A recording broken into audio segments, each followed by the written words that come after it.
بسم اللہ الرحمن الرحیم۔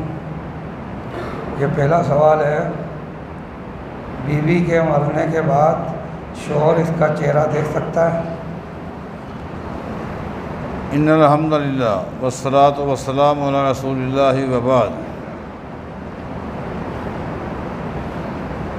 اگر بیوی فوت ہو جائے تو خاوند اس کا چہرہ دیکھ سکتا ہے۔ اسی طرح اگر خاوند فوت ہو جائے بیوی اس کا چہرہ دیکھ سکتی ہے۔ نبی علیہ الصلوۃ والسلام نے سید عائشہ رضی اللہ تعالیٰ عنہا سے فرمایا تھا، جب وہ بیمار تھیں اور کافی پریشان تھیں، نبی علیہ السلام نے فرمایا تھا، عائشہ کیوں پریشان ہے؟ لو مت قبلی، اگر تو مجھ سے پہلے فوت ہو گئی تو میں تجھے غسل دوں گا۔ میں آپ سے پوچھتا ہوں، جب کوئی آدمی غسل دیتا ہے چہرہ نہیں دیکھتا؟ میں آپ کو پہلے غسل دوں گا، آپ کو پریشان ہونے کی کیا بات ہے؟ مطلب یہ کہ خاوند اپنی بیوی کو غسل دے سکتا ہے۔ جب غسل دے سکتا ہے تو چہرہ بھی دے سکتا ہے۔ اور دارقطنی کی روایت آپ نے پہلے علماء سے سنی ہوگی کہ جس وقت سیدنا ابو بکر صدیق رضی اللہ تعالیٰ عنہ فوت ہوئے، ان کو غسل ان کی بیوی اسماء بنت امیس نے دیا تھا۔ اب بیوی نے غسل دیا خاوند کو، کیا وہ چہرہ نہیں دیکھے گی؟ لہذا فوت ہونے کے بعد اس کی زندہ بیوی جو ہے، اسی طرح بیوی فوت ہو جائے تو خاوند اس کا چہرہ دیکھ سکتی ہے، اور یہ حدیث سے ثابت ہو گیا۔ حرم شریف میں نماز پڑھنے کا ثواب 1,00,000 نماز کے برابر ہے۔ سوال یہ ہے کہ یہ ثواب حدود حرم تک ہے یا صرف مسجد الحرام تک؟ دوسرا اس ضمن میں یہ ہے کہ یہ فرض نماز کے لیے ہے، سنت کے لیے ہے یا نفل کے لیے؟ جمہور کا جو موقف ہے وہ یہ ہے، حدود حرم کے اندر جو بھی نماز پڑھی جائے گی، چاہے وہ فرض ہے یا نفل ہے، اس کا ثواب 1,00,000 کے برابر ہے۔ اسی طرح جمہور کا یہ بھی موقف ہے، حدود حرم کے اندر کی جانے والی کوئی بھی نیکی، چاہے وہ تلاوت ہو، چاہے وہ روزہ ہو، اس کا ثواب اجر باقی علاقے کے مقابلے میں ایسا ہے جیسے نماز کا ہے۔ سوال یہ ہے کہ شوہر سے ڈاکٹر نے پوچھا کہ تمہارے پاس ایک ہی راستہ ہے، وقت وضع حمل دونوں میں سے کسی ایک کی جان بچائی جا سکتی ہے، تو شوہر پر کیا فرض ہے کہ وہ بچے کی جان بچائے یا ماں کی؟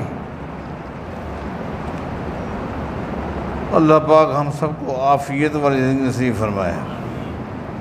دیکھیں، ڈاکٹر حضرات کو ہر ممکن کوشش کرنی چاہیے۔ خالق اللہ تعالیٰ ہے، مالک وہی ہے۔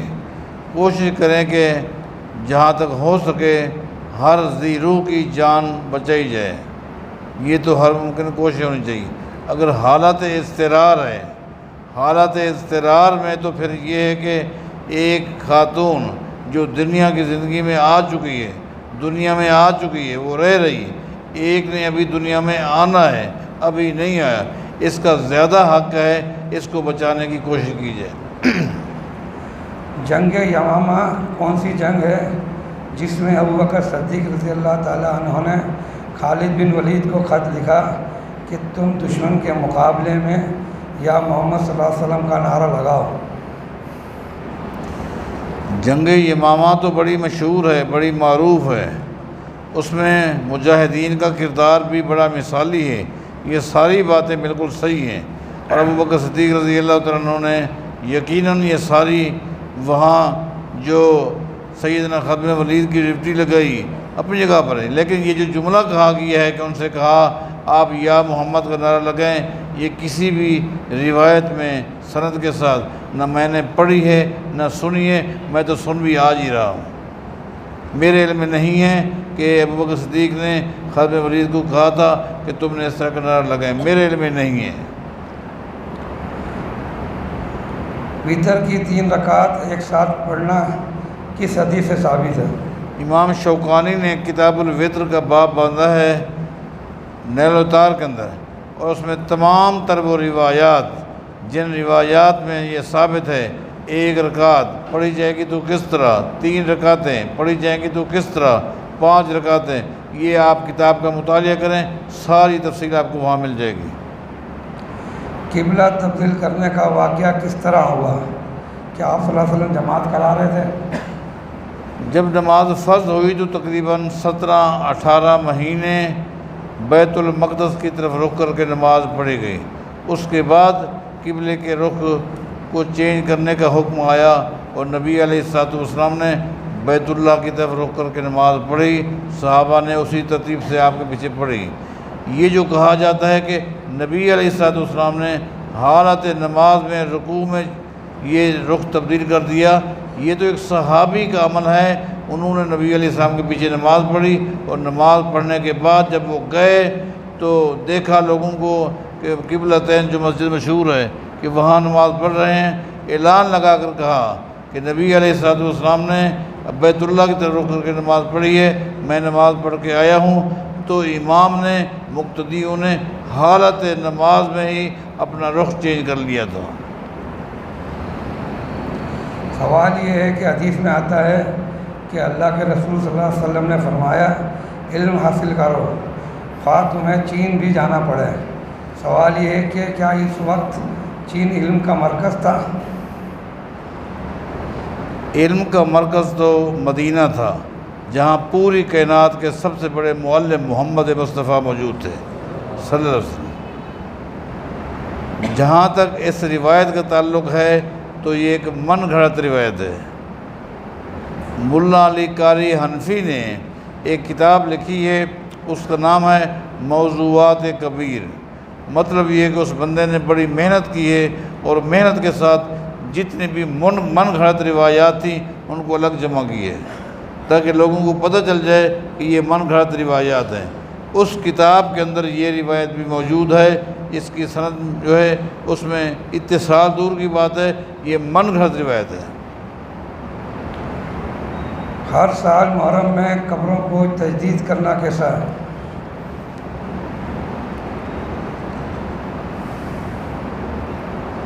میں نے ایک محقق عالم دین کی کتاب میں اہل تشیع کی ایک معروف کتاب کا ایک حوالہ پڑھا ہے۔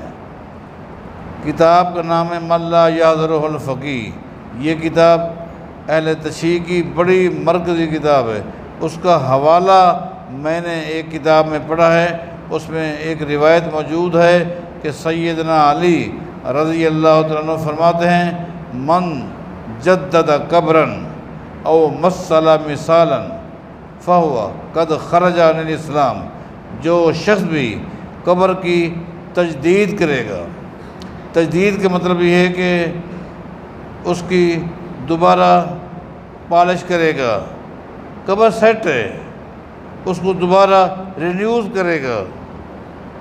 حالانکہ یس ہے، جس طرح آپ لوگوں کا مکان ہے یس ہے تو سال کے بعد کوئی اس کو دوبارہ رنگ کرتے ہیں وغیرہ، اگر کوئی اسی طرح قبر کو دوبارہ ری پالش کرتا ہے تو اس طرح، یا مثلا مثالاً شبیہ بناتا ہے تو فقط خرج عن الاسلام ہے، تو وہ یقین کر لے اسلام سے خرج ہو گیا۔ اب اہل تشیع کی اس روایت جو سیدنا علی رضی اللہ تعالیٰ عنہ سے کی طرف منسوب کی گئی ہے، اس پر اگر آپ غور کرتے ہیں تو گویا سال کے بعد قبرستان میں جا کر اور وہاں جا کر قبروں کی ری پالش کرنا یہ کتنا بڑا گناہ ہے۔ ایک ہے کہ کوئی قبر اس کا شگاف ہو گئی ہے، اس کی آپ درستگی کرتے ہیں، اس کے لیے نہ مہینے کی قید ہے نہ تاریخ کی قید ہے، وہ الگ چیز ہے۔ لیکن ایک روٹین بنا لینا کہ سال کے بعد اور بالخصوص ایک مہینے کا بھی انتخاب کر لیا جائے کہ اس مہینے میں قبرستان جائیں گے اور قبروں کی ری پالش کریں گے، تو یہ ایک ایسا عمل ہے سیدنا علی کے اس قول کے مطابق جو اہل تشیع کی معروف کتاب میں ہے، ایسا بندہ، ایسا عمل کرنے والا اسلام سے خارج ہو جاتا ہے۔ دین اسلام میں کالے کپڑے پہننا کیسا ہے؟